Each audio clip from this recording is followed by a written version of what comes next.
has the best sports fans in the world. That's why they deserve the best sports coverage in the world. We are the Woodward Sports Network. Welcome to Woodward Sports. I am Justin Satawa, and I am joined by Hailey Scott. Welcome to the College Football Show. We are going to be bringing you every Tuesday throughout the entire season. We are joined in the booth by our guy, Ryan Glinsky. Shout out to him, holding it down on audio and sound in there. There's lots to talk about, Hailey. We have Michigan State to talk about in depth, both sides, the quarterbacks, the coaches, the rankings, the expectations. And there's just a lot to get into as we are getting so close to college football season. Hailey, first let's start there. We are 2.5 weeks from college football. How fun and good does that sound?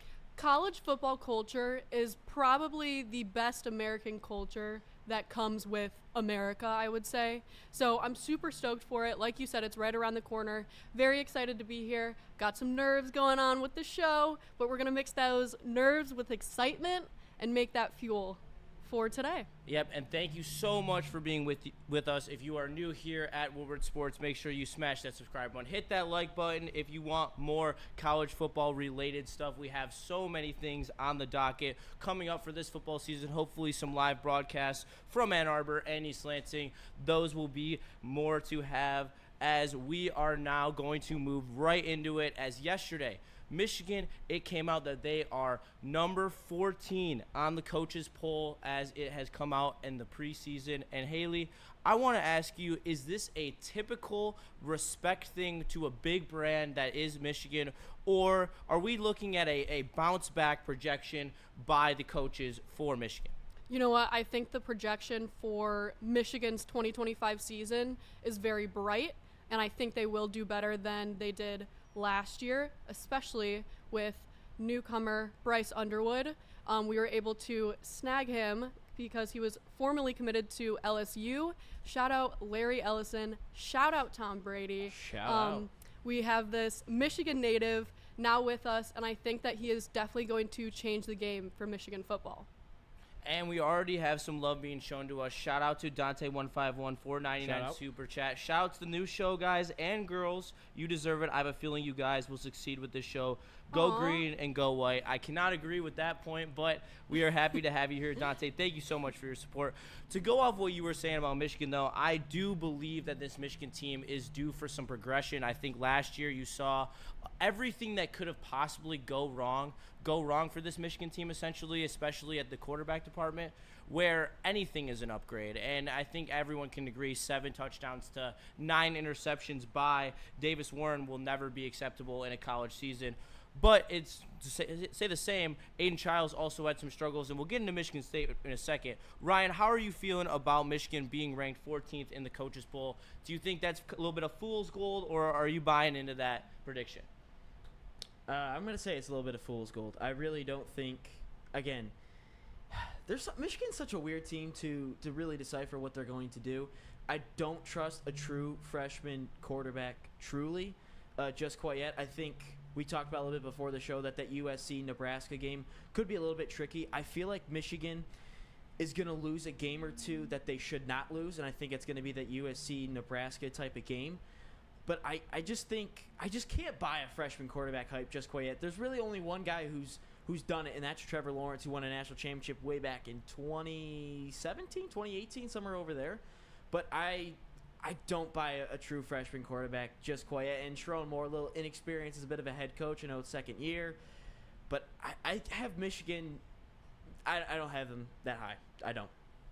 I think that there is a room for growth when it comes to this Michigan team and this Michigan roster. I think last year they grossly underperformed just because of the limitation they had at the quarterback position. I think Bryce Underwood and the mind that Chip Lindsey is going to bring in is going to take this offense to the next level. I think expectations should be high. I think Michigan will make the playoff this year. I think that they're going to go 10-2. I think their schedule is extremely manageable. I think that they're going to struggle early, but I think at the back end you've seen they can't beat Ohio State can't beat Michigan. They've proven it over the last 3 years. Even with a more talented roster, even when Michigan has been inferior, I think this rivalry has completely turned. So I think that maybe even I could totally see 11-1. I think they're going to lose at Oklahoma, whether that is Mikey Keene starting or Bryce Underwood, which we'll get into that a little bit more in a little bit about the quarterback competition there. But I truly think that there's tough games in Nebraska. You have to go out to USC. It's always tough to travel across the country. So I really think, though, the schedule sets them up for success with the early tests and then moving into the back end of the season with a more veteran presence coming from Bryce Underwood and the rest of this Michigan team. I completely agree. Speaking of the schedule, I think that Michigan faced a super duper tough season last season. And this upcoming season, not that it's easy by any means, but I think that it will be more manageable. Last season, we were faced up against 4 teams that were ranked top 10. And this upcoming season, we're avoiding Penn State and Oregon, which is huge. Definitely have some other big competition we're going to face. But like you were saying with the quarterback department, I think Bryce Underwood, with time, will definitely be the fuel that we need, especially, hopefully, by the time we play USC, because that's when we really, really need him. I completely agree. Jordan Mailata has shown great flashes for that USC offense if we are going to make that game a shootout, which I don't think we will. I think that our defensive line will control that game rather nice.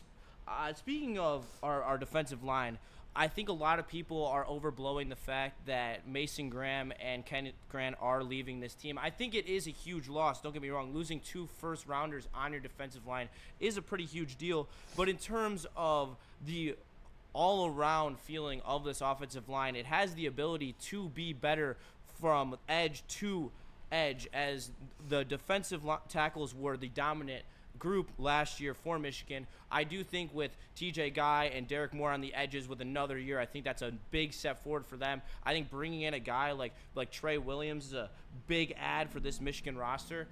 I really do like what Michigan has this year, and I do think that it's going to be successful because of the baseline that Javis Warden was able to give this team was not very high last year, and any upgrade is an upgrade for him. Speaking of Mason Graham and Kenneth Grant, neither of them played in last year's bowl game against Alabama, and we were still able to come out with a win, 19-13, and the defense was still pretty strong there. So it just shows that we're able to thrive without those major defense contributors. And we did get some more recruits in to fill up our defense line. Yes, we did, and we also were able to reinforce our secondary as we're going to get Rod Moore back later in the season. Don't know his timetable yet. They've said he's made great strides in camp, but that's a player who made big plays against Ohio State in the biggest game, so he's going to be a big factor, adding him to the mix. You saw how the corners were able to hold up last year when Will Johnson went out, and I expect the same thing. I expect another lead from the corners. Another guy, high impact, TJ Metcalf, a transfer from Arkansas.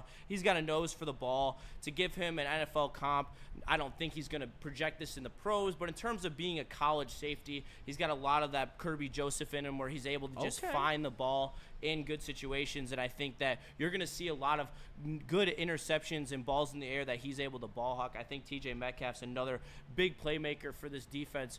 But another good defense around Michigan is Michigan State. Michigan State, I expect to have some progression from their 5-7 record last year. Haley, how do you feel about Michigan State and what they're going to bring to the table as they're looking to climb the ladder in the Big Ten? You know, I think a lot of eyes are going to be on Michigan State. They didn't have the greatest season last season. Aidan Chiles did not perform how I'm sure Michigan State fans would have hoped for him to perform. So if he can improve his turnover, his accuracy, which I think he can, he's been practicing, and there's been talk from the coaches saying that he's really grown and matured and taken what happened last season as just fuel to be better, and he definitely was on an improving streak towards the second half of last season. So I do see him getting better and being a huge contributor to Michigan State football. I mean, he has to be. He is going to be the definition of their success. Ryan, how are you feeling about Michigan State going into this year? They got to make a bowl game. It's as simple as that. It's been since the 2021 season that they last made a bowl game, and they beat Pitt in the, I forgot what bowl, one of the Chick-fil-A bowls or something like that. But I think it's as long as Aidan Chiles doesn't make the silly mistakes. How many times last year did we see Aidan Chiles dice up a defense, and we're like, wow, this guy could be the next big thing. And then the very next play, like Oregon, for example, 50-yard dime at Autzen Stadium, and then the next play he fumbles at the goal line. If Aidan Chiles can eliminate the stupid, silly mistakes, but again, he's a young quarterback, so you're going to go through some growing pains, but if he can eliminate that, and I know you mentioned a little bit pre-show, Justin, of those design quarterback runs, that's going to help Aidan Chiles out so much more. Those designed runs. Don't forget, he's got his safety blanket and his tight end, Jack Veiling. I don't know how to exactly pronounce his last name. Velling. And then his wide receivers, Marsh is going to make a step. And I have to give out Evan Boyd some love, CMU transfer. He's going to be underrated. I'm telling you, Evan Boyd. I know that's your guy. Evan Boyd's going to be an underrated guy for Michigan State this year. I know, Central Michigan guy a year ago, no one probably knows anything about him. But I think Evan Boyd is going to be a sneaky good pickup for Jonathan Smith. I think Jonathan Smith made some great additions in the transfer portal this year, and I truly do believe that this wide receiver core for Michigan State is one of the best in the Big Ten. I would for sure say top 5, but I think you can even argue top 3. I think they truly have talent from Brandon Marsh down. Obviously, Marsh is an absolute weapon. You saw it last year with only being limited by the fact that Aidan Chiles was unable to get him the ball as much as he probably should have been getting it. And that's where, with the offensive line improving due to transfers and with the additions of the wide receivers in the transfer portal, I really think that this Michigan State team has to take some sort of a step forward.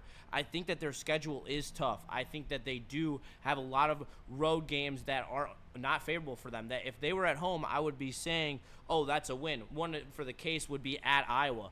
At Iowa, I would love to think that Michigan State could go in there and beat Iowa. I just think that it's going to be difficult unless I see something truly concrete from Aidan Chiles, that his decision-making is there. And if his decision-making is there, I think the sky is the limit. Absolutely. Aidan Chiles previously did make some silly mistakes. So when it comes to the more critical games, it really makes you wonder how he will perform under pressure. But as he improves his connection with Nick Marsh and giving more depth on top of Nick Marsh will allow them to run the ball down the field better. And yeah, we'll just have to see. Well, we will have to see in just a minute, as we are going to take a quick break. As why don't I tell them about Jack's Car Wash, as Jack's is our newest sponsor, and we got to show them love because, I mean, come on. Who better in the car wash game than Jack's? We are partnered up with Jack's Car Wash to hook you up with a free car wash. Just text WSN to 888-522-1729 and enjoy top-tier service with free vacuums, compressed air, and matte cleaning rooms at select locations. Join the Unlimited Club and take advantage of all the perks of being a member. Wash at any of the 40-plus locations just twice a month, and the membership pays for itself. Upgrades for your tiered cleaning and detailing with 8 different locations across Michigan. Go to www.jackscarwash.com to see a location near you. Don't wait to text and shine on. Why do we fight? We fight to protect the innocent, to hold the powerful accountable, to bring the oppressors to justice.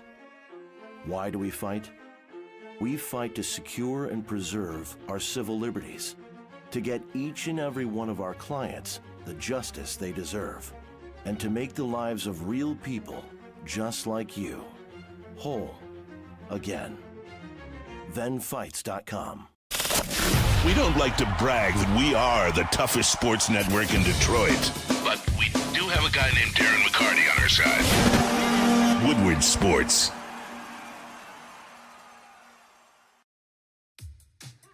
How do people feel about getting a Planet Fitness membership for $15 a month? How do they like working out in a clean and spacious gym that's filled with equipment for every workout? And how about free fitness training in the judgment-free zone that leaves them feeling energized all day long? Join Planet Fitness today with the free PF app, online or in club, and start getting that big fitness energy for $15 a month.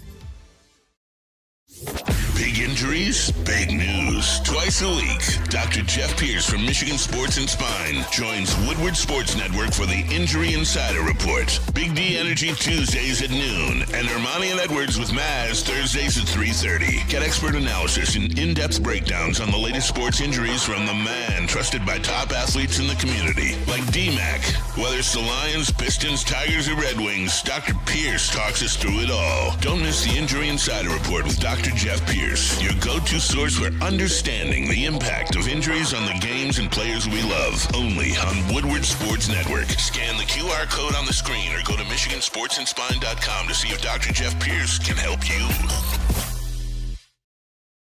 Welcome back. Let me tell you about BlackRock. BlackRock is running their promotional deal where they are giving away a helicopter tour around Detroit for two. It is their summer giveaways, and they have been giving out everything. Shout out to Gretchen Peters, last week's winner. She won a Traeger grill, and let me tell you, my dad's got a Traeger. Great.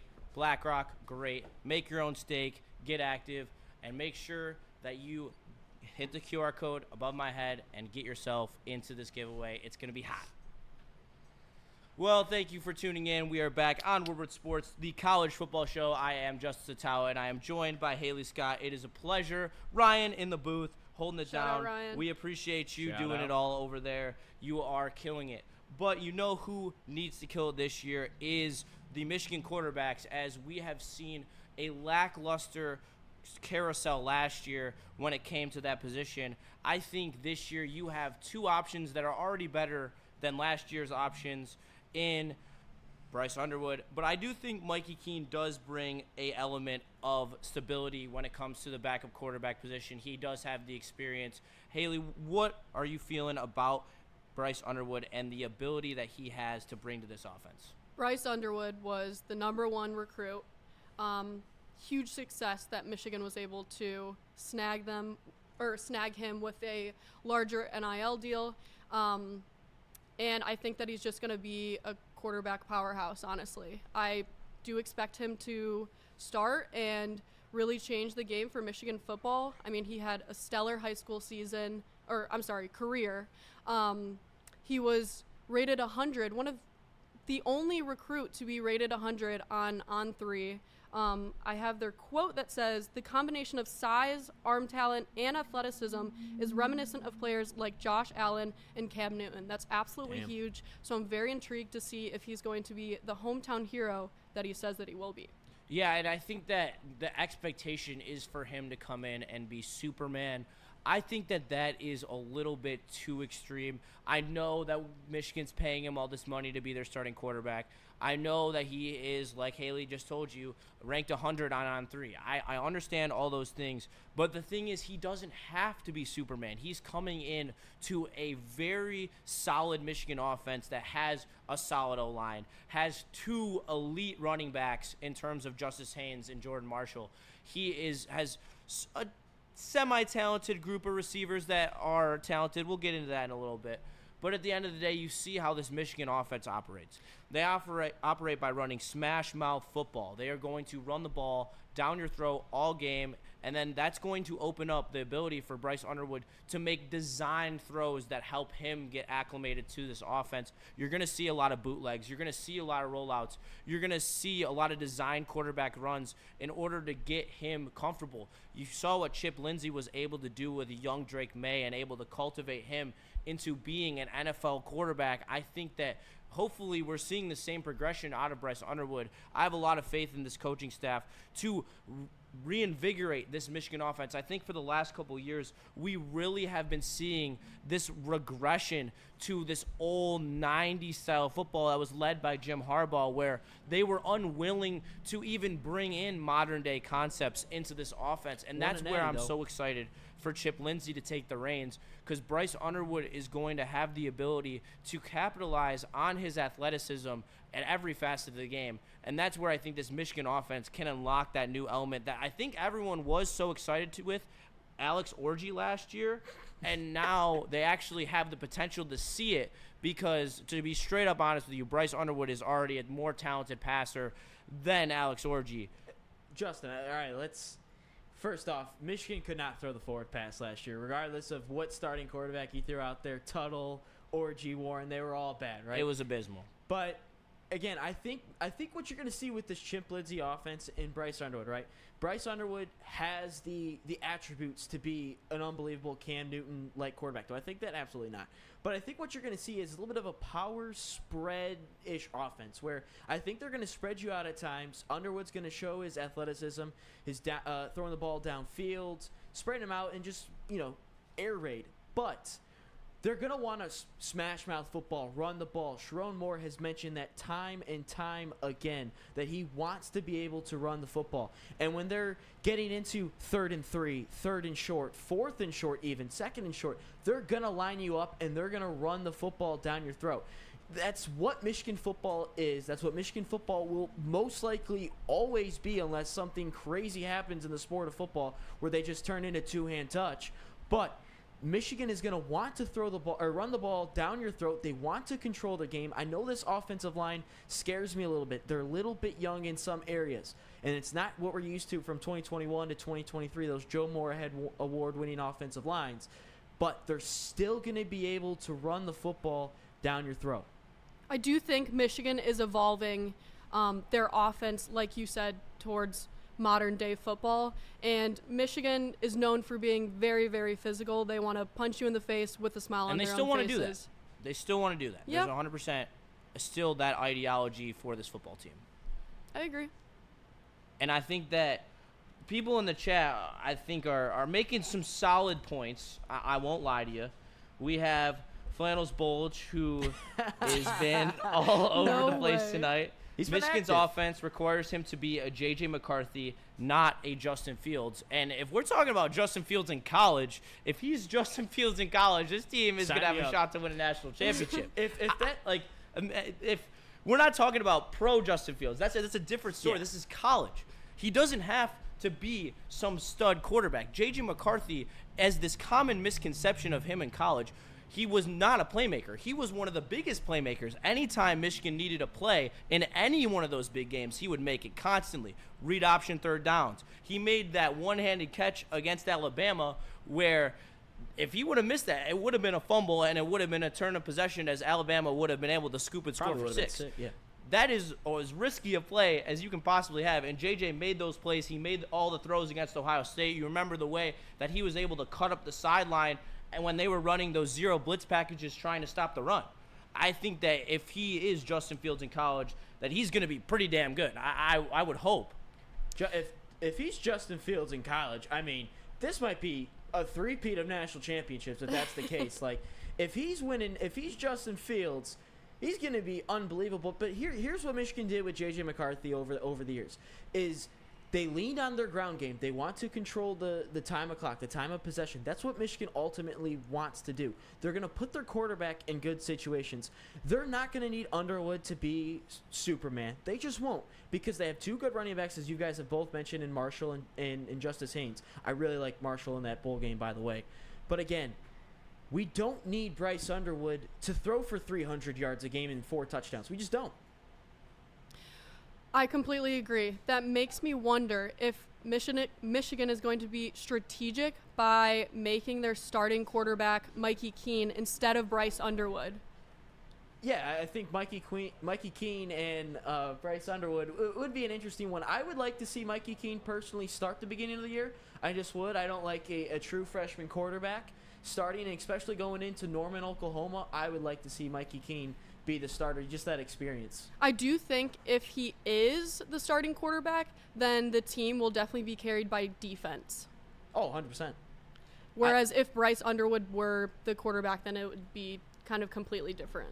Yeah, I think that this Michigan team will be limited if Mikey Keene is the quarterback. He has shown that he can be a reliable quarterback when it comes to playing at the college level, but I think that there is limitations. He struggles to throw with enough arm strength to really hit some of these throws outside the numbers. I think that he is a above average quarterback when it comes to being mobile and improvising, but I do think that he's going to be limited. I think there is a chance that he does play against Oklahoma. I think that there's validity to if you think that he's going to start for longer than that, but I just think the way that college football has shifted towards the freshman narrative, as you saw with Lagway and Reed last year for Florida and Texas A&M respectively, you're seeing how freshmen can come in and impact right away. And that's where I just think that Michigan will be able to take the steps that they need to become this offensive, not juggernaut, because they're never going to be an offensive juggernaut. That's not what you should be expecting for this team. But I do think you should expect this team to be pretty dang good on offense, especially with the two-headed monster that you have in the backfield. I expect Bryce Underwood to be the starting quarterback, and I expect this to be his breakout freshman season. Point blank, period. I think that I have no disregards about that one. Justin, do you think Bryce Underwood will be under center or more in the shotgun? I think that's to be seen. I think that he will do a lot of both. I think it's going to depend on how they want to acclimate him into this offense, because I can tell you what, this offense is going to look different if it's Mikey Keene or if it's Bryce Underwood. It's just how it is when you're playing with a quarterback of that caliber with that level of athleticism.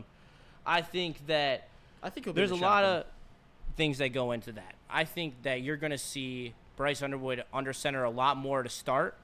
I think that they're going to try to use that play action as much as they possibly can to get him comfortable. But by the end of the season, they're going to have that read option installed.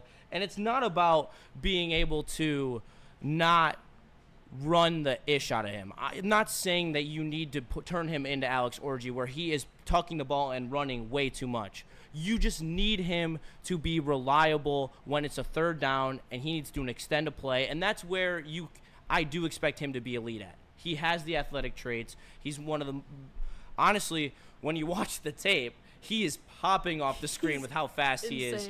And the way that he's able to just flick the ball down the field with his wrist when he's on the run. I just think that the potential for this offense to go dynamic and to go nuclear is on the table. Should we pull up the video of Underwood at practice? Yes, I would love to watch Bryce Underwood throw some bombs at practice. I mean, it's impressive. That's a really nice ball outside the numbers right there. And we didn't see that at inside all the numbers, a little bit inside on the release there, but still able to flick it by that linebacker. Stands tall in the pocket, exactly what you want to see, seeing over those linemen. Another good deep ball. Oh, that was money. Yeah, I mean, you could see. He pops off the tape. He's got the arm strength. He's got the mobility. I think that there is a lot to like when it comes to Bryce Underwood, and I think what's really going to be interesting is seeing how he can fit into this Michigan offense as Chip Lindsey's taking over in his first season.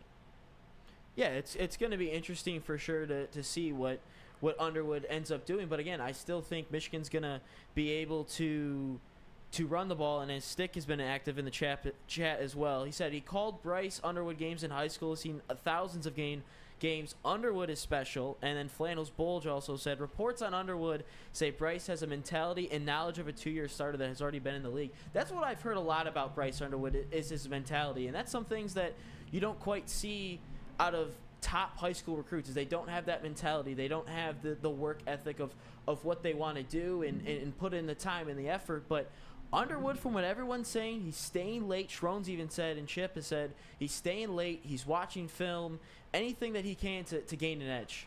Absolutely. His teammates even noted that he has great work ethic. He's very intelligent, and he's committed to the game, oftentimes the first one in the building and the last one out.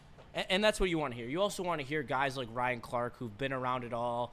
He said that he reminds him of Trevor Lawrence as a freshman. And to give that kind of moniker to Bryce Underwood, I think can't be underestimated. I know that we're in the new age media where everyone wants to make that hot take, be the first one to the next big thing. And I think there might be a slight angle of that to this, but I really believe if you're putting your reputation on the line, essentially saying that a freshman is going to be a product of someone who won a national championship as a freshman, I think as a Michigan fan, you can only get excited about that. I don't think that any Michigan fan should be feeling bad about being hype about the fact that we got a player like Bryce Underwood here. And when he is compared in that type of ilk, you really start to wonder how good can this Michigan team really be. I mean, you got guys like Stick who commented his games and commentated his games and are telling Even you Sean. that he is special.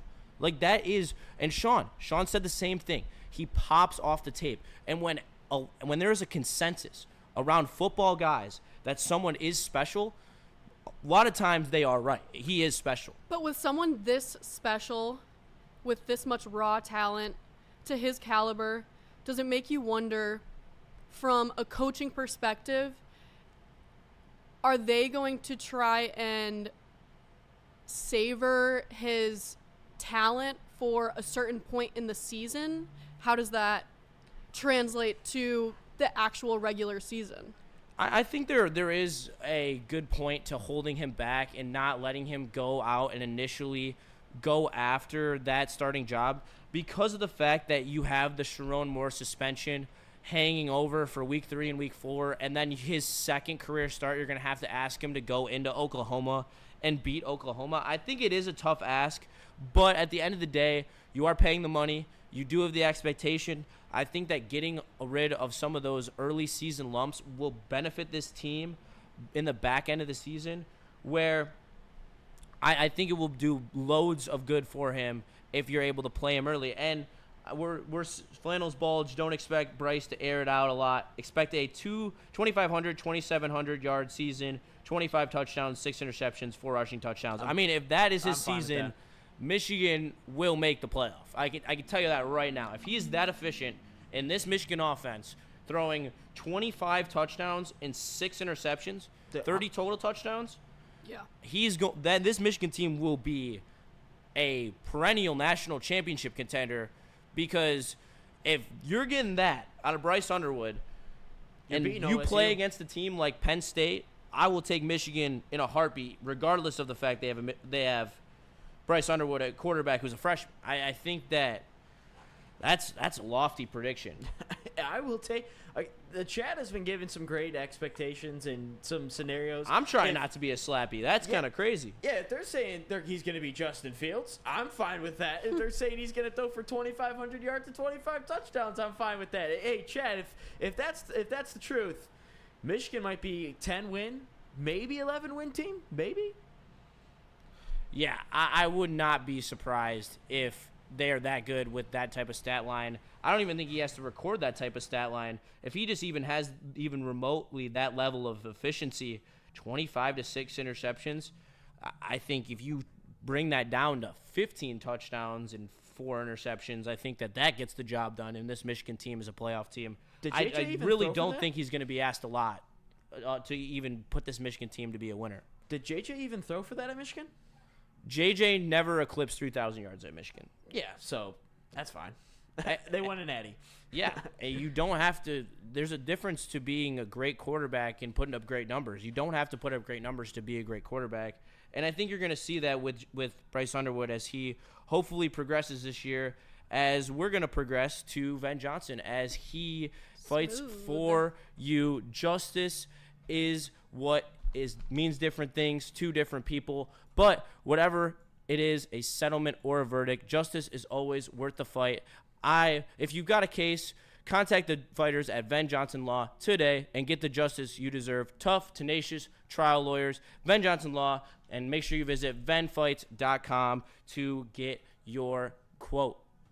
Walk into any Lady Jane's Haircuts for Men today. Open 7 days a week. Sit back, relax, and enjoy precision haircut, scalp massage, hot leather neck shave, and hot towel treatment from one of our talented stylists. Step up your game this season and take advantage of our $20 haircut special. Scan the QR code and get your coupon today. Lady Jane's Haircuts for Men, the ultimate haircut experience. Open 7 days a week. Walk-ins always welcome. Lady Jane's Haircuts for Men, it's wicked awesome. Has the best sports fans in the world. That's why they deserve the best sports coverage in the world. We are the Woodward Sports Network.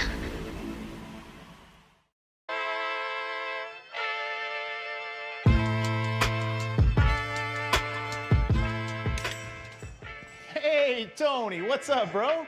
Same circus, different clowns. For sure. You want the usual, the big zip? You know me too well.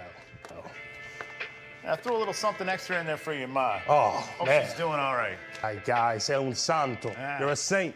All right, buddy, we'll see you next time, okay? Good Grazie.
My fault. All good. We're talking about Aidan Chiles, and we will start that conversation over. As Aidan Chiles need to improve this season for Michigan State in order for them to go anywhere. And I think that you are due to see Aidan Chiles improve. I don't think there's a way you will see a regression. I think adding the offensive line pieces that they did in the transfer portal on top of the wide receiver pieces they had in the transfer portal, plus a second year from Nick Marsh, who Nick Marsh, in my opinion, proved to be an absolute weapon last year. I think that he is going to be a top 5 receiver in college football this season. Hailey, do you think that the offensive line upgrades, the wide receiver upgrades, are enough for Aidan Chiles to take a leap this year? You know what? I think Aidan Chiles needs to focus on whatever he needs to focus on. He definitely had a below average season last season with 13 touchdowns and 11 interceptions. I don't know much, but I know that that's not good. He's definitely projected to do better. It seems like he's putting in the work. Like I said, his chemistry with Nick Marsh, as long as that improves, I feel like in a way he can kind of fall back a little bit on the wide receiver because, Nick Marsh had a pretty good season.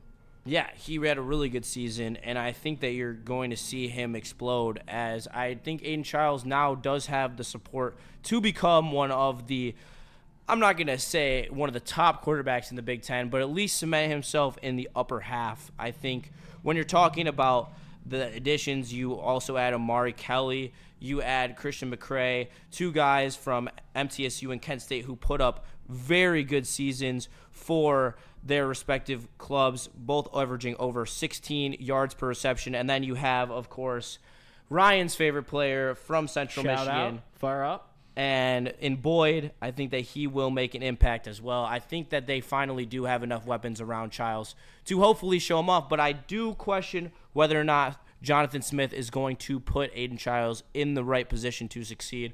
I think if they were to find a way to capitalize on his athleticism and make the Michigan State offense easier to make windowed throws across the middle, I think it would do leaps and bounds for his confidence and for him to improve this season. I do think if he stabilizes his play, improves his accuracy and decision-making, then maybe this could be a breakout year for Aidan Chiles, and this could possibly lead MSU to a bowl game.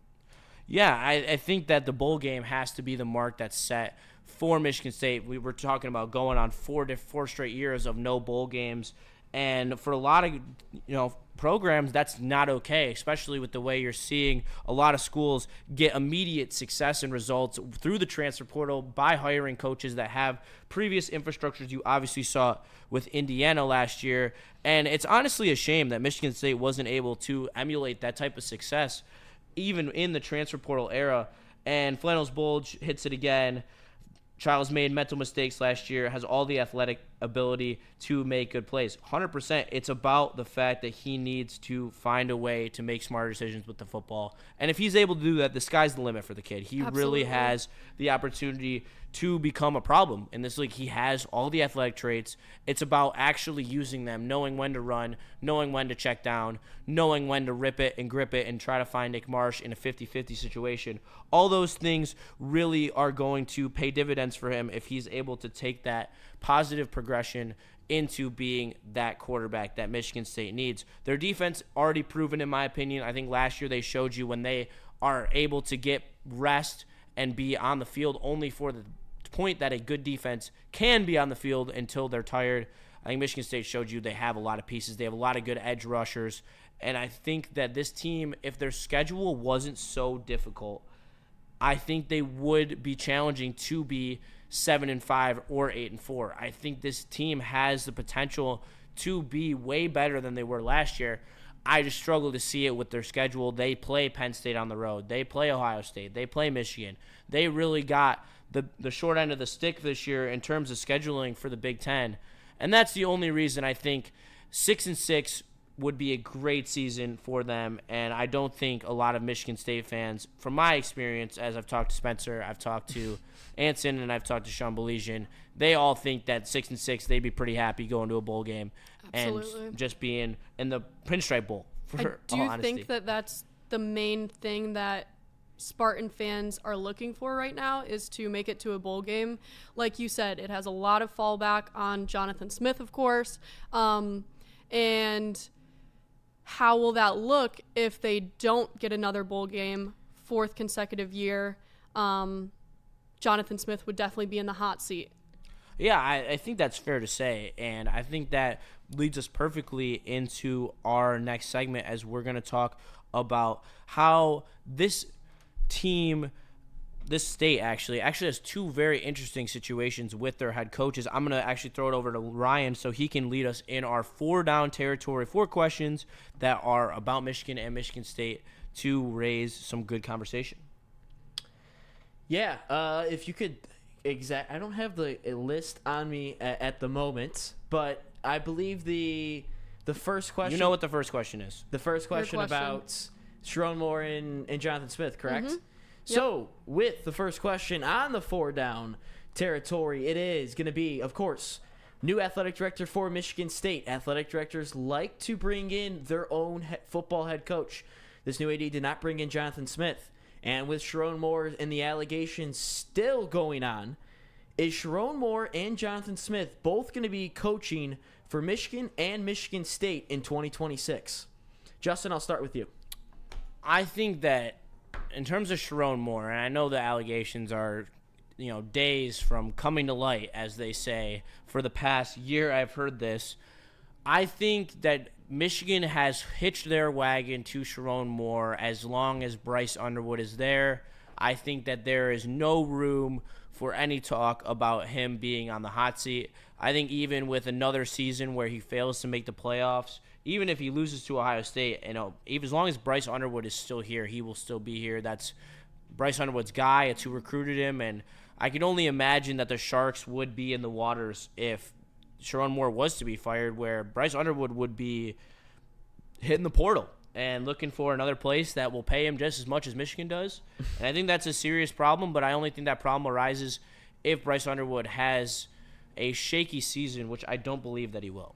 I completely agree. I definitely don't see Sharon Moore not being here the following year. Of course, I think that's definitely a reach. Like you said, if Bryce Underwood is here and succeeds, then so will the coach. That's kind of how it goes. As far as Michigan State football goes, though, Jonathan Smith brought in multiple recruits from Oregon State, and if those players in particular don't succeed, in turn the team not succeeding, then that speaks more volumes on his coaching and recruiting abilities. So he could be a little bit more in the hot seat in that case. I actually love that take there, because I think that it's the same thing that Sharon Moore is. Aidan Chiles is hitched to the Jonathan Smith wagon, right, and they can only take each other as far as they can go. And with Jonathan Smith not deciding to bring in any help in the portal or going after any elite portal help. I mean, that's a decision that you make as the head coach of your team, that you decide you're going to stick by Aidan Chiles. And I'm not saying whether or not that's a good decision or bad, but for better or for worse, if Aidan Chiles doesn't pan out, it's going to be tough for Jonathan Smith to also pan out because of the fact that they've hitched their wagons to each other. And if Jonathan Smith is unwilling to go off of his guy and give someone else an opportunity, or even bring in someone that could possibly be better than Aidan Chiles, then that's where I think the concern comes from for him being on the hot seat. I think it also has a lot to do with why Aidan Chiles was a full starter his sophomore year last season. I'm sure a lot of the backlash went back on Jonathan Smith because he's the one that put him there, including making him one of 5 captains for the team. Yeah, you guys bring up great points. If I was a betting man, I would say Jonathan Smith is a little bit of a hotter seat just because the athletic director thing, I think, really plays a bigger factor than most people think. And I think with Sharon Moore and Michigan having a bunch of this, I don't think the allegations are going to hurt as much as people think. But into the second down of the 4-down territory, Justin, starting with you, which player for Michigan do you see taking a big step forward? I think that for Michigan, the player that's going to take the biggest leap forward is not someone who was on the team last year. I know that's kind of against the rules, but I don't really care. I really think that – well, actually, I have 2. I lied. I'm sorry. I think the first one is Donovan McCulley. I think coming off of an injury, he proved in 2023 that he could be a viable receiving threat for the Indiana Hoosiers, where he is a 6'5" weapon who is a red zone threat. He's the X that Michigan has been missing for the past couple years. I really am excited to see how he is able to be emulated in this offense because he has the ability to go between the numbers, make tough catches. He's got a great catch radius. In the red zone, he's going to be a problem on fades. He's going to make defenses be fearful in terms of how you're going to have to guard him on the outside, especially with how big of an arm Bryce Underwood has. It's going to make it a lot more pressure on the defense. And I think Donovan McCulley has a lot to bring to the table. The other one is Justice Haynes. I think Justice Haynes is so special. He was cluttered down in the bottom of Alabama's backfield, but every time that he got touches, he was productive. I look at the Tennessee game where he was a hint on the arm, what they desperately needed. He brought a lot of energy. He's a very physical runner. People think he's all flash. He is not. He is a low-to-the-ground runner who really runs with a lot of steam. He also has got some great cuts. I think that he is going to be extremely versatile in this offense. He also has a great ability to be a receiver out of the backfield. I think that is a very big ability when you have a freshman quarterback who's going to have some trouble. It's going to be nice having a safety blanket like Justice Haynes, and then Jordan Marshall as well. I'll just hit the 3-leg parlay. I think he proved enough at the Alabama game that he's also going to be a monster. I personally think Samaj Morgan, this could be an unpopular opinion. We only saw promising snaps of him freshman year, but they were promising, and I think that he has a lot of potential. We no longer have Roman Wilson, Cornelius Johnson, and we need a go-to receiver. There was none of that last year. And there's hints from coaches that they're going to give Samaj Morgan some more playing time. So hopefully he can play up to that level of being a go-to receiver. They're going to need it, and I think the addition of McCulley is just going to help Samaj Morgan. I think Samaj is a guy who has shown flashes that he can really be a good yak guy. He can be a good underneath route runner, midfield route runner. Where I really want to see him grow is when he is able to get open, making some of the tougher catches. I think sometimes you see the oopsie drops, and I think that he will take a step forward. I think that a guy who's a little undersized has a really difficult time adjusting to the college game, and that's why we've seen such a slow rollout of Samaj Morgan. But I think in the last couple of years, you've seen some flashes where you can say he's going to play a role being a threat in this offense. Right, especially with him connecting his chemistry with Bryce Underwood, that's only more of an excuse to put him in, coach. Yeah, and I think that you are 100% on for something right there. He definitely will play a bigger role in this offense. I don't think there's a choice. I think that this team is so depleted in terms of wide receivers where he's going to need to step up. Ryan, who do you have as being able to take a leap for Michigan? I'm going to go with TJ Guy. Michigan, of course, losing Josiah Stewart off the edge. I know Jason Barham is kind of a name that they've been using around as an edge, but look, I think he's a little bit more of a linebacker is how they're going to use him. Yes, chat, I know Keenan Allen is back with the Chargers. It's been mentioned so many times. Yes, we all know Keenan Allen's back with the Chargers, but this is college football, and we're strictly talking college football.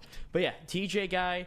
Michigan, since 2021, even before that, they've really produced a ton of edges. I know not quite on the level of Ohio State with the Bosa brothers and Chase Young, but Aiden Hutchinson was a high pick. Ojabo would have been a high pick if he didn't tear his Achilles at his pro day. And then you look at guys like Mike Morris and last year's Josiah Stewart. And Derek Moore, I think, is going to have a good year as well. But TJ Guy is going to be my guy. I didn't even plan on that for Michigan. But keeping it with players stepping up, Justin. Hold on, I want to dive a little bit further into that as well. I think that playing next to a guy like Derek Moore on this defensive line is going to only help TJ Guy be able to take that leap. I think Derek Moore is a very special pass rusher, and he's shown it on his tape this year. And he's looked very good in camp. Also, you kind of stole my thunder, but yes, Andrew Balboa has been the talk of Michigan camp. Shout out Flannels Bulge. He has been lighting it up as the freshman offensive tackle for the Michigan Wolverines. A lot of people project him to start this year, so there's going to be 2 freshman starters for this Michigan team. But I believe that at this point, you saw it with Texas's offensive tackle last year. You saw it with Proctor last year at Alabama. There's no waiting on these high-skilled recruits when they are going to these big schools. They expect to play, and I think that Andrew Balboa, from everything that we have heard, has been coming out and been giving great reps against very good players. That's the great thing about Andrew Balboa coming into this camp is he's facing elite defensive linemen. He's facing the Derek Moores. He's facing TJ Guy. And that's where I really do have a belief that there's not going to be any hiccups for the freshman. He is facing elite edges. And then also he brings up TJ Metcalf. That's a guy I really like, one of the transfers. Like I said, I believe, did I not say it earlier? He is the college football version of Kirby Joseph. You did say that. He shows that type of flash where he just finds the ball. It always ends up being around him. He gets interceptions, and that's what I expect. I expect him and Rod Moore to be one of the best safety duos in the entire college football this year. They both have such talent, ball hawks, and can also bring the boom in the run game. Yeah, and let's make sure Rod Moore is healthy for next season. Of course, with that ACL injury, kept him sidelined for all of last year. But keeping it with players stepping up, Justin, who is your MSU Spartan to take a step forward this year? I would love to say Aidan Chiles, but I'm not going to do that because I think that no matter what happens, it could go bad. But for a guy I don't think it even remotely can possibly go bad for is Nick Marsh. I think Nick Marsh is going to step into the elite tier of college wide receivers, and he's going to start getting that buzz that he should be a first-round pick in 2 years. I truly think that he has that type of potential. He is so talented, gifted athletically, and he's also talented. Great catch radius, great after the catch, big body. I really like what Nick Marsh has to offer Michigan State. I'm going to bandwagon off of that and say that I completely agree. I think Nick Marsh is going to have, what do we call it? Leap forward? Biggest leap. His leap forward year. Under Jonathan Smith's, his system that he's creating and has created, he definitely likes physical outside receivers that can win one-on-ones, and Nick Marsh is that guy with his build. He can totally win one-on-ones, and he can be the aggressive player that Jonathan Smith needs him to be. Yeah, I completely agree. He's going to be the biggest factor in Aidan Chiles being able to move forward statistically. I think in the game, it's obviously going to be more up to Aidan Chiles. But statistically, I truly believe that Aidan Chiles will provide enough where Marsh will take a big leap forward. And I will have to wait and see. But I love this next question. I think it's very interesting, and I'm curious what the chat's reaction to it is. So why don't you take it away, Ryan? And very quickly, my Spartan will be the tight end, Jack Velling. A little underperforming last year, but I think he'll be better. Now, this might create the chat to go into a little bit of a frenzy, and we might see some interesting chats. All right. For you Spartans and Wolverines out there, we are entering the 4th down of 4-down territory. We are entering MCDC territory right now on 4th down. Michigan and Michigan State fans, who would be the happier fan base? If Michigan went 9-3, still made the playoff, but lost to the Buckeyes, or would Michigan State be happier if they went 7-5? Justin, take it away.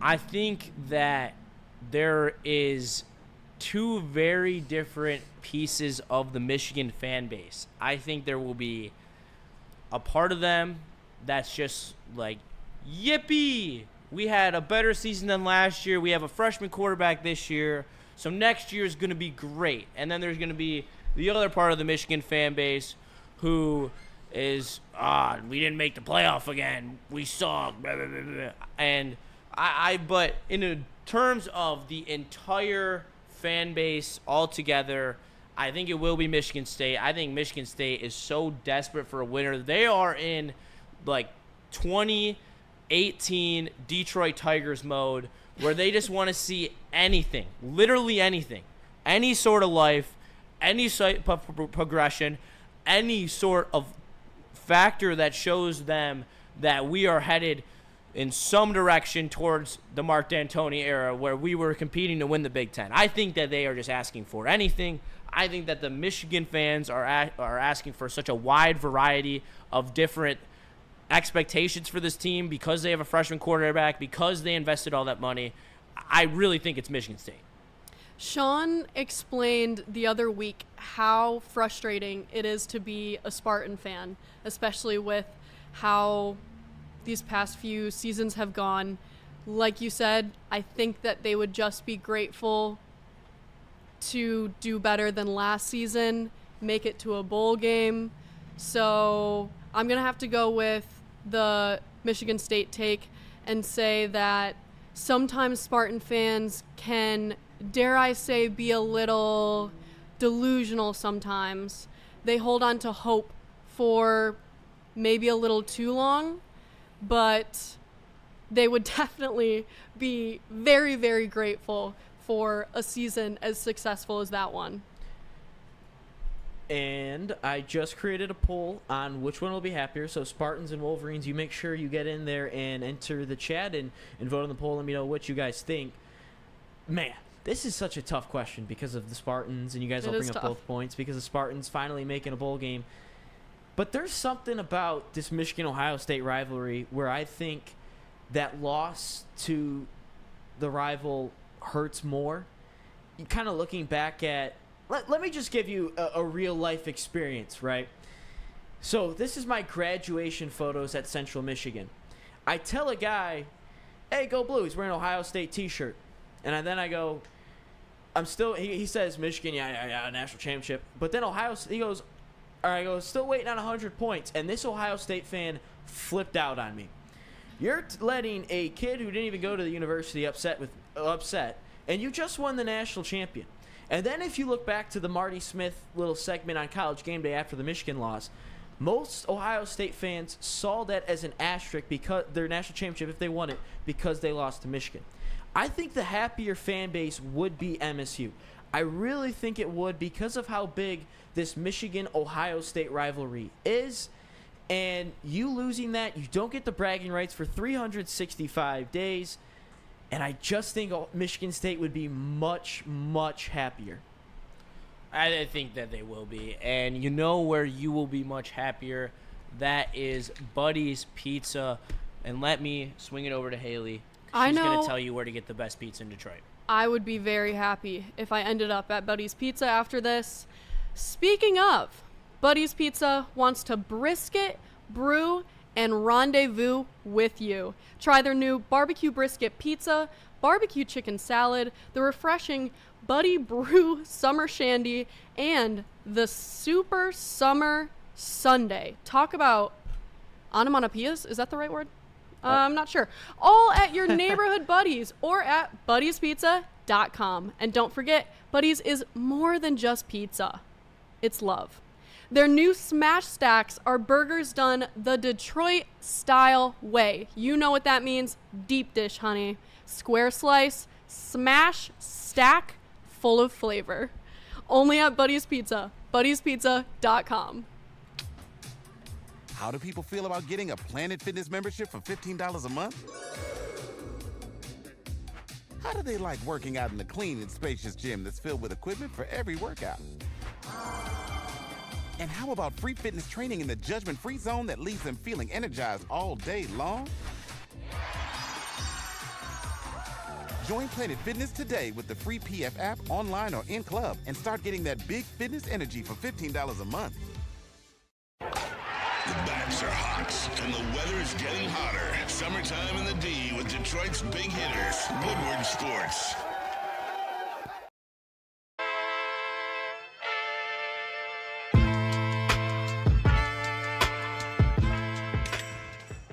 Hey, Tony, what's up, bro?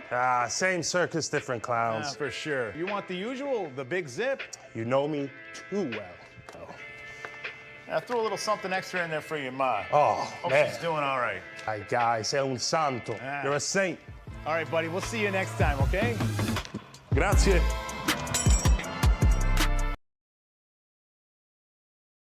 Football show. Also, if you have any show name ideas, please drop them in the chat. I have only thought of a couple, and I don't really like them. The one that I've been the most fond of has been Woodward on Campus, but I don't know if that has the right ring to it. No. So if you have any great ideas, make sure you let us know. But I'm Justice Satawa.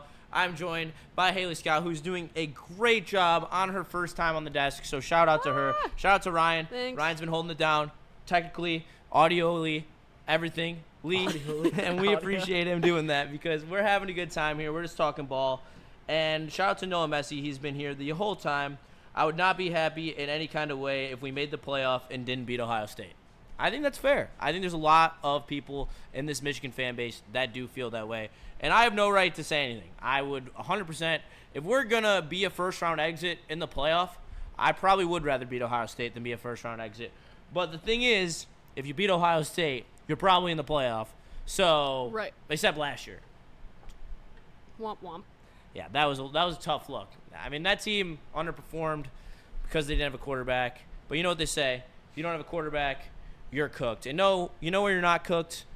That is in Michigan's schedule. Michigan actually has a pretty favorable schedule this year. We're going to go through it. We're going to show you and talk a little bit about it as Ryan is going to do me a pleasant ado and set up that graphic for me as we're going to take you through Michigan's schedule as they lead it off at night, which I don't know why they do the night game as the most irrelevant game of the season, but that's to be seen. They start off with New Mexico. I think everyone confidently can say that's an easy dub for Michigan, regardless who plays at quarterback. They then travel down to Oklahoma to take on the Sooners. I think that's a brutal game to open your season with in week 2. I personally think Michigan's going to lose that game. I think that they're going to struggle with not having an experienced quarterback. Yeah, they might lose. Oklahoma has a transfer senior quarterback who was the #1 transfer quarterback recruit in the country. And then obviously we're curious to see how Bryce Underwood would play on his first road game, which might not be pretty. No, it may not. And the thing about that being his first true road game and why I do think it is going to be such a tough matchup for him is the level of the defensive line that he's going to have to play. I think as well as the Michigan offensive line finding some consistency. Oklahoma has some vicious pass rushers, so I'm really intrigued to see how that game goes. I hope they win it, but ultimately I don't think it will doom their season as they will go get another win against Central Michigan in the Big House. But they go down to another tricky game against Nebraska. They, as you know, Matt Rule, the rule of threes with Matt Rule as year 3, he is known to make a big leap at any program he's been at. And this would be year 3 for him with sophomore quarterback Dylan Raiola. I think this is a tricky game with Sharon Moore being suspended. How big of a factor do you think the suspension is going to play in this game? I think that this is going to be a critical game. Can they get the W? I think that they could beat You think them. they're going to pull it out? Yeah. I think that they have a very good chance to pull it out, but I would say I'm not as nervous as the Oklahoma game puts me, but I think Nebraska is a little bit of a, I don't know what we're going to get out of them. We're going to have to see how they are the first 3 weeks of the season. They have one tough game in their first 3 games, so we'll be able to know how much we're going to be a threat in that game. Wisconsin, they suck. Luke Fickell has done nothing there. USC, I don't want to be worried about. There is such an issue with college athletes traveling across the country, especially when they haven't done it in a season yet. I think the second game where they have to travel East Coast to West Coast, they're a lot better. So that's my issue there, but I do believe we'll win that game. I just think that our defensive and offensive line will truly just be able to power Michigan to victory against USC. I think the offense needs to be in a good spot. And like you told me before, with college football especially, like, the team that's playing at home is going to have the advantage. So, yeah, we'll have to see. Like I said, hopefully Bryce Underwood will be in a good spot by then. Because I think he has to in some regard, because you're going to have to keep up with USC's offense. Last year they were able to put up 20-plus points, and you have to be in a position where you can do that as well. Jordan Mailata is one of the, in my opinion, one of the better quarterbacks in college football, as well as Washington. Washington has a very good quarterback in Damon. I lost his name. It's been a long day. But he is very talented. He put up a great showing in their bowl game last year against Louisville. I think that they're going to take a step forward, but it is at the Big House, so I do believe that ultimately will be a Michigan win. Michigan State, October 25th. That is a rivalry game at Michigan State. I think that point in the season, you will know what Aidan Chiles is. You will know what Bryce Underwood is. Mm-hmm. And I think it will be a very intriguing game. How are you feeling about Michigan and Michigan State? Obviously, State has the advantage because it's home, but I do still think that Michigan is going to win that game. I do too. I think this Michigan is going to be too talented on the offensive line.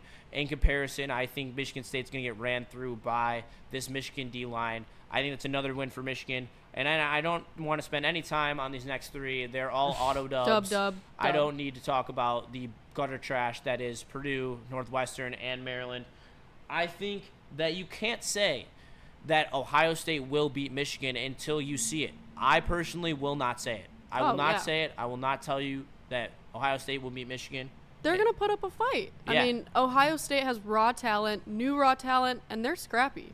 They are scrappy, but they're not as good when they get down to the trenches and get to the nitty-gritty. I think Michigan's just more fundamentally sound. They care more about the fundamentals. And when you have as much talent as Ohio State, even not a deficit, you saw last year, with the deficit, they still were able to pull off the win. And this year it's in Ann Arbor.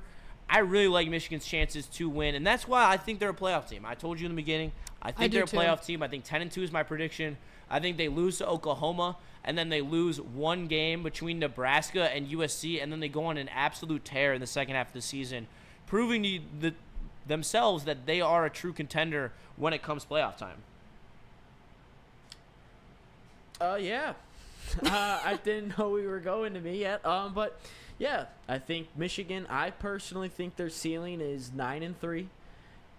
I have them at 8-4. I don't know. I don't Where are the losses? Where are the losses? Please. Wait, did you say Washington's an easy win? Because I feel like I think Washington's gonna be a tough game, but I don't know. I think they might lose to Washington. They're scrappy. They're feisty.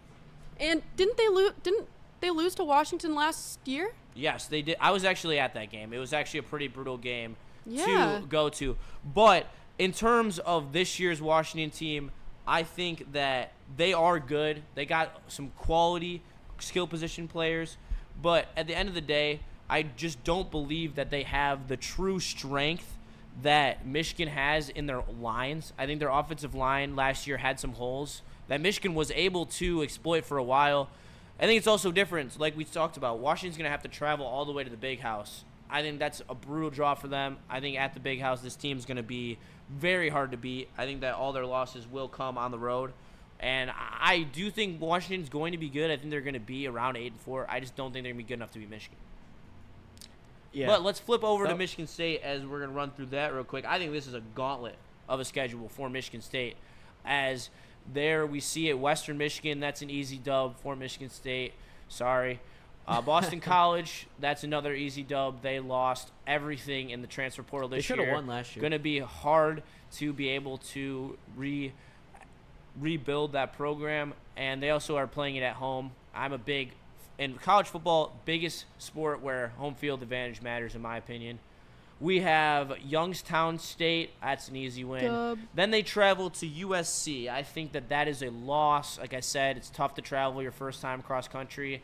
Right. And I think that their offense isn't going to have all the kinks worked out as USC will. They have a lot of returning players to their offense. If I you think pause that's a brutal there, stretch. Justin, really quickly. So, first 3 games, I think, will be good warm-up games for Aidan Chiles. And then moving forward to USC, that will definitely put a test to the team's growth. And, yeah, who's after USC? I can't... That is Nebraska. at Nebraska, a game that we have highlighted would be tough for Michigan as well. I think this will be a very – because I don't want to say it, but I am leaning more to the fact that I do believe Michigan is too talented to lose to Nebraska if they would have played later in the season. I just think the uncertainty of quarterback is big for Michigan. But I do expect Nebraska to beat Michigan State here. But then I expect Michigan State to go on a run. I expect them to beat UCLA, lose – never mind, no run. Indiana, God, I forget how brutal this schedule is. It makes me tough to think that they're going to get up to 6-6. Yeah, now I'm like, is a bowl game really foreseeable? Because even their mid games, like at Iowa, which sorry Spencer, I know that they were supposed to beat them when Cooper DeJean went off, but there's not a transitive property from 2 years ago when you were at Iowa. You should have beat them last year too. I just think at Iowa is always a tough test, especially late in the season. With Iowa's easy-ass schedule, they're going to be in the mix to make something happen. But I could see them winning that game. I could see anywhere between 6-6 and 8-4 for this Michigan State team. I'm more willing to say 6-6, but if Aidan Chiles does make a leap, if he is showing you that he can be a top 5 quarterback in the Big Ten, this Michigan State team will be a problem. They have a good enough defense. They have good enough weapons where they can compare anywhere offensively as long as Aidan Chiles is able to give them what they need. It's just, is he going to do that? I have questions. To be determined. 100%. And you got to see it on the field. But I think that this Michigan State schedule overall is brutal, but it's really going to put Jonathan Smith to the test on whether or not his team is truly ready to make the next step and become a even remotely conversatable Big Ten team when it comes to winning the Big Ten title. Completely agree. And what else do we need to talk about? We are going to talk about the coaches poll, as the top 25 did come out the other day. We hit on it earlier. Michigan ranked 14. And yes, I know Iowa always chokes. They do. But when they have nothing to play for and they can only hurt you, they hurt you. And take that from me, as Iowa took a big chance away from Michigan a few years ago. 2016. But we're going to play who's in, who's out, as it is notorious that almost a little under half of the top 25 do not make it back into the top 25 by the end of the season. We're going to talk quick national college football, and then we will wrap it up. Thank you so much for your support. Make sure you smash that like button for all your college content needs. We will be hitting you up every Tuesday live right now, 7:30 to 8:30, sometimes beyond. I meant 9, but something like that. I can do the honors of take it away. Reading the names of the teams, because I know I can do that. Okay. Number 1, are they in? Are they out? We got Texas. I think Texas is definitely in. I do question whether or not they're going to be as good as people say. They have a brutal schedule where they got to start the year on the road against number 2, Ohio State, which is no easy task for. I think what everyone's forgetting is it is Arch Manning's first year being a starting quarterback, and he is due for a little bit of some bumpy road down the first couple starts. So I do think that they're in, but how much they're in, I question. So are we saying, are they in for the Top 25. Top 25? Oh, yeah, they're in. There's no doubt about it. Would you rather talk playoff? I'm down to talk playoff, whatever you want. Let's do playoff. Let's do playoff instead of top I 25. was saying no, Texas will not be in. I just think their schedule is too hard. I truly believe that with starting the year at Ohio State, you got to go to Texas A&M, you got to go to Florida, you got to play Georgia. It's just a lot to ask for from a team that did lose a lot in the draft. Screw it. They're going to get in. They're SEC. They're going to get like 4 or 5 teams in. Texas will get in. I just think they will. OSU. And now we're going to go to OSU. Oh, yeah. As OSU, ranked Sorry. number 2. You're all good. And I think OSU is due for a little bit of regression early in the season. You obviously don't know who's going to be the quarterback. But I don't think it truly matters when you're throwing to a guy like Jeremiah Smith, who is completely unguardable otherwise than playing Michigan. I do think that they will be in. I do think they will be a national championship contender again. And I do think that they have just as much talent as they had last year. Yeah, OSU will get in. Maybe not. Or they were not 8 or 9 seed. I thought they were high seed last year. Not, but I think they'll be around that 8 or 9 line again. Maybe 7. But, yeah, they'll be in.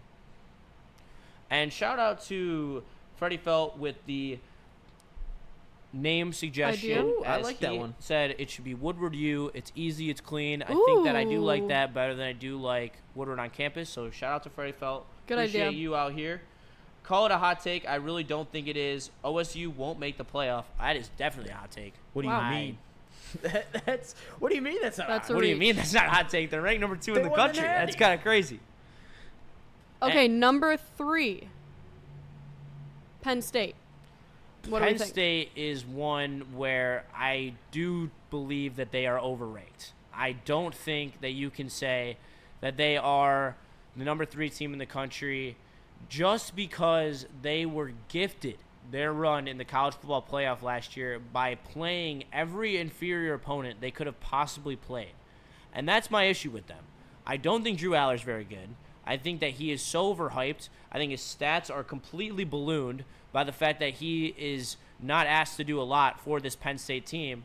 And I think that James Franklin truly does Big have game the moniker James. where he chokes in big games. I think that there's a lot of coaches that get this fake moniker on them, but the James Franklin choke job is truly real. Like, it is not a joke. He is a notorious choke artist.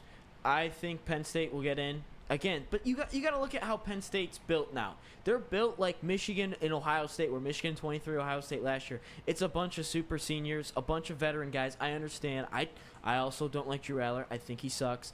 I agree with their run. I don't like Big Game James, but they're gonna be able to run They're the in, ball. though. They're They are gonna- in. They're gonna be able to run the ball. I didn't clarify that, but they are going to be in. It's going to suck, and it's going to piss me off, and then 100%. hopefully they're not gifted that same path that they got last year, but they are going to be in, unfortunately. Yeah, Penn State will be in. At number 4, we have Georgia. Georgia's one where I don't really have a strong opinion on them. They are Georgia, and that does want me to say that they're in. And I'd be much more inclined with a new quarterback, even though that Arch has shown more as a player than Gunnar Stockton. I believe in the supporting cast of Georgia more. So I do want to say in, but it's really reluctant, and I'll have a better take on that once I actually see what this Georgia team is going to look like, because you didn't really see Gunnar Stockton in his best element because he was thrown in there for Carson Beck. Yeah, I think it just depends on Gunnar Stockton, but I believe in Kirby Smart. They're going to get it figured out, and by the time the season is really in effect, I think Georgia will figure it out. And I wasn't impressed with Stockton in the playoff game against Notre Dame, but Georgia will be in. Yeah, we got a lot of Notre Dame fans in the chat, so I'm eager to see what people think I'll about tell you that what one. I think about Notre Dame right now if you want. Yeah, that brings us into number 5, which is Notre Dame. No. Really? I don't think CJ Carr is that dude. I don't. There's Dude, a lot. I don't know. I kind of believe in CJ Carr. From what I saw in his limited playing time, he did show some stuff in the passing game, But at the end of the day, this Notre Dame team can Michigan this ish. They can literally run the ball down your throat all game. They got a good enough defense. They got a good enough offensive line. Where at the end of the day, I don't think it's going to matter. I think they're going to make the playoff. I think that the worst, they're going to be 10-2. They got some tough games. They play at Miami. They got Texas A&M at home. They play at USC. They got one more tough game in there as well. LSU? But do they have LSU to start the year? what? Does Notre Dame have LSU to start the year? No, they have Miami to start the year. Miami? And Yeah. I think they're going to beat Miami. I think that Miami just does not have the line infrastructure that Notre Dame does have, and Jeremiah Smith is the best running back in the country. I think that he is electric. I think that he is so good. I think that he truly has the ability to make a case for Heisman this year. And with their quarterbacks not being able to have to do a lot, I truly think this team's a playoff team, for sure. I don't think it's a playoff team. I think Notre Dame's fraudulent. I don't like Notre Dame. They lost to a MAC school last year. Can't make the playoff by losing to MAC school. So Notre Dame's out. Nope. Wow. Before we go to number 6, I want to read Dante151. Shout out, another $10 super Shout chat. out. You are $10. the best. Thank you so much for your support. When will people ever stop with the I'm back stuff with some of the SEC teams and Big Ten teams? Because, my God, it's every year with these teams. Example, Penn State, Texas, LSU, Miami, Florida, and etc. I think that this year is a year where some of these teams actually do have a case to be made where it comes to we're back. And we'll get into that in a second. Number 6, we have Clemson. Yeah. Clemson actually is a team that I really like this year, and I've been really critical of Dabo Swinney the last few years. I won't shy away from that. I think that his stance on the transfer portal is downright stupid, and the fact that he doesn't use it is absolute malpractice. But it does work for him as he finally has a quarterback with experience in Cade Klubnik. He has 2 NFL-level wide receivers. His defense is obviously up to par, as it always is. This is the team where if you were to stick a gun to my head right now and tell me, pick a national champion, I would not want to pick any of these teams. I'll tell you that. I would like to see some film, but if I were to be caught with one of these teams right now, it would be Clemson. Because I think you can actually look at, they have an experienced quarterback who can make plays. They have 2 NFL wide receivers, which is what they've been missing every year that they're not up to par. And then their defense is their defense. I think all 3 phases and their offensive line is good. The lines, the skill position players, and the quarterback. And obviously they have a championship-winning head coach in Dabo Swinney. I really think that this is going to be a good year for Clemson. Yeah, this Clemson team, this 2025 team, kind of has a little bit of a feel to the prior, or like kind of the early Deshaun Watson teams. I think that's a very good comp. I think that, as you mentioned, the skill positions, they were missing an ETN, a Justin Ross, and gosh, I'm blanking on the other ones. God, there were so many good Clemson. Sammy Watkins was earlier, but he was one of the main guys. Will Shipley can't be your main skill position player. He just can't. They had no skill position players outside of Will Shipley last year. And I think Clemson, Or 2 years ago. Dabo, he's been there a handful of times. I think Dabo has really kind of reinvented himself and reinvented Clemson. But yeah, I have Clemson being in. Number 7, we have Oregon. I think the only way that Oregon doesn't make the playoff is if Dante Moore Bingo. is utterly terrible. Like, Bingo. literally, this Oregon offense is essentially set up to be too good to fail. And they have one of the best O-lines in the country. They have elite skill position players all the way around Dante Moore. And their offense is so gimmicky, where it's all the short passes, the time passes, the screens, the options. I really think that it is foolproof, where you saw Dylan Gabriel go from being a middling college quarterback at Oklahoma to being one of the best quarterbacks in the entire country. Yeah, it just depends on Dante Moore. It depends with a lot of these teams. We're going to get to 2 here right back to back one, Alabama actually, depends on the quarterback. If Dante Moore's solid, they're in the playoff, but if he's not, Oregon just lost their already this, I believe in winter, where they lost their 5-star quarterback because he wasn't starting right away. I believe he went to Cal. I'm blanking on the name, but Dan Lanning's too good of a coach to not get them in the playoff, but I'm going to have Oregon in. So I think I have 6 in. I have so far. Oregon in literally just because their schedule is so easy. Yeah, I think I have They 6 only in play so at far. Penn State. That's their only tough game the entire year is at Penn State. I think that's a very doable schedule for them, and they should make the playoff. even if they're not even that good. I think that we're at such an era where it just takes an easy schedule to make the playoff, and that's it. Rolling in at number 8, we have Alabama. Alabama is one where I question the quarterback situation, and I think we're getting into that realm of teams where these teams are where they have question marks around them. I think that Alabama is middling. I don't want to say in right now, but I may say in at the end of this exercise because I want to count how many teams I have in and out, because I definitely have a few that are behind them. I would take over them. I'm going to have Alabama out. We don't know anything about Ty Simpson. Kalen DeBoer, if he doesn't make it, that seat's going to be quite toasty. Yeah, he is going to be on the hot seat if they do not make the playoffs. No doubt about that. And I think that as a quarterback whisperer, as Kalen DeBoer is supposed to be, if he has issues at the quarterback position this year, that's going to scream some big problems to some administrators at the University of Alabama. So I do think that you are correct on the hot seat take. Number 9 is LSU. LSU is a team that should, on paper, be one of the best teams in college football. But there is one person that is going to hold this team back. And his name is Garrett. And his last name is Nussmeier. This man is one of the most ill-timed pick throwers that I've ever watched in my career of being a college football fan.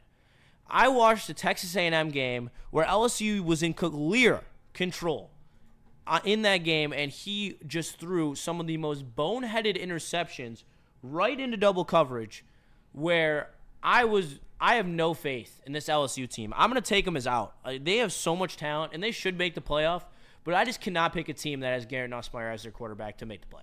I really dislike Brian Kelly, so I'm going to say no. I also don't like him either. I really dislike him, and I know he was he coached at Central Michigan, but man, I hate Brian Kelly. I hope he gets fired too. Go to some mid-major program so I don't have to see you. They also open up the year with Clemson. That's who I thought was opening up with Clemson or with LSU. Yeah, LSU's going to get ran by Clemson. I have LSU out. I think that's a very fair point. We also have an Alabama fan in here, and shout out to IP Club. I went to the bowl game Friday, and it was embarrassing as an Alabama fan that day, and he is already on the hot seat. And that's a culture of winning where it is unacceptable to not be a perennial national champion every year. And if the path isn't there for DeBoer, it's going to be rough sledding. Number 10, we have Miami. I think Miami has the potential to be good, but I just believe that losing the number 1 overall pick in Cam Ward, losing a great running back in Damian Martinez, and just the ability of Chris DeBall to be similar to James Franklin in the way that he blows games, I think that I'm going to have them as out, and I only think one ACC team is going to make the playoff. Yeah, I kind of like just it being Clemson. But for Miami, I've never been a huge fan of Carson Beck. Never have. Never will. And is Cristobal going to run it down on, 3rd down, and when they should have taken a knee, fumble? He's going to do some boneheaded mistake that costs Miami a game. So I'm going to have Miami out as well. All right, so right now we are sitting at 6 in, correct? I have 6. 6 in? Texas, Ohio State. Right. We're going to go speed round. Less explanation for the outside the top 10. Haley, hit us with a little bit of that machine gun spray.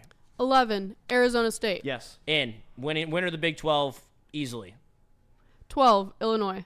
In because they have a very easy schedule. I'm going to go in as well. 13, South Carolina. In.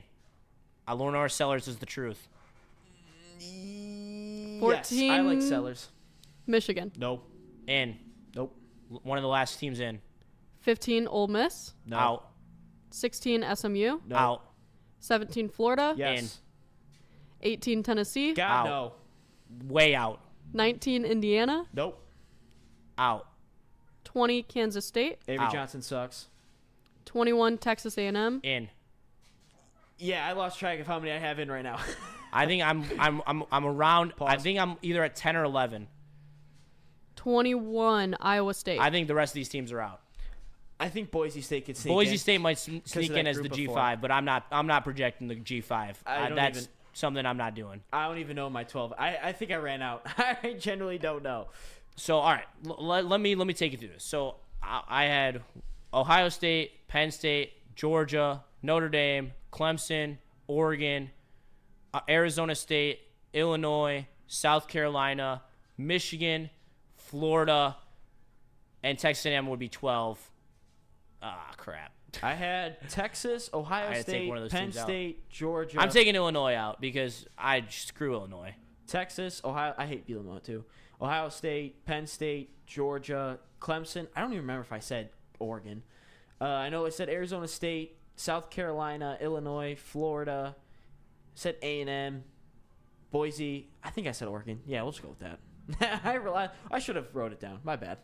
You're all good. I think that, and there's a lot of love for South Carolina in this chat. Lenore Sellers is good, man. Yeah, Lenore Sellers is my pick to win the Heisman. I think that he is so special, and especially when you're carrying a team the way that he will be carrying South Carolina, it's easier to rack up those stats to be able to put you on that Heisman, pedestal. And Noah Messi asks, hidden Arizona State loss, the best running back in the nation. I don't see Arizona State making it. Well, they still do have Lovett, who is extremely talented, and they were able to capitalize on the transfer portal as well with the funds that they were able to bring to the program last year when they made the playoff. I think they'll win the Big 12 too. Yeah, I think that there is a few other teams in the Big 12, but I just think Kansas State, Avery Johnson's just not that guy. He just does not have the football IQ to win a Big 12 title. And then Iowa State will just be too limited by talent. Yeah, I think you're 100% right. I think Arizona State's going to get it done. I mean, they had a tough loss to Texas, so that's going to sting a little bit. That's going to leave a sour taste in their mouth. But I have Arizona State in. I think they'll win the Big 12. Yep, I think they do too. And you know what I think is that you should smash that like button, subscribe, and make sure you are here every 7:30 to 9 on Tuesday nights as we give you all the college football that you need in your life. Thank you so much for tuning in. Great first episode, Hailey. I am so proud of you. This is the first time Hailey has ever been on the desk. So make sure you give her some positive feedback in the chat. If you don't, I will come to your house and I will kick your ass. Oh, stop. I'm kidding. Oh, stop it. Thank you so much, Justin. You have been such a phenomenal mentor. I swear to God, guys, yesterday Justin called me for 25 minutes and gave me the best pep talk that I could ever get. So I appreciate everyone's patience, always learning, always curious about the sport, and hopefully the next episodes can just be better and better. Yep, we are just going to improve for you guys, but thank you so much. Make sure you enjoy your Tuesday night as we inch closer and closer to college football season. Everyone stay excited because it is coming quicker than you know. We'll catch you next Tuesday. Peace. The bats are hot, and the weather is getting hotter. Summertime in the D with Detroit's big hitters.